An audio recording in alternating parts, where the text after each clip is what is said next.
YouTube monetisation 4000 watch hour வந்த பிறகு நம்மளுக்கு யூடியூப் மானிட்டேஷன் கொடுக்குறான். அந்த யூடியூப் மானிட்டேஷன் கொடுக்கும்போது நம்ம படுற அவஸ்தை இருக்குதேங்க, நிஜமாகவே சொல்கிறேன்.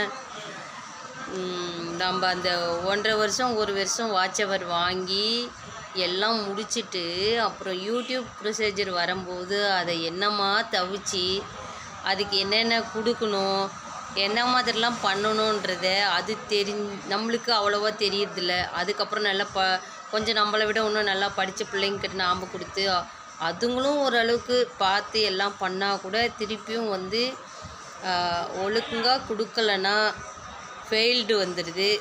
இதெல்லாம் யூடியூப்பில் பார்த்து பண்ணுங்கள். தெரியாத சேனல் நிறைய பேர் இருக்கிறோம். கண்டிப்பாக நல்ல விதமாக பண்ணுங்கள், கேர்ஃபுல்லாக பண்ணுங்கங்க.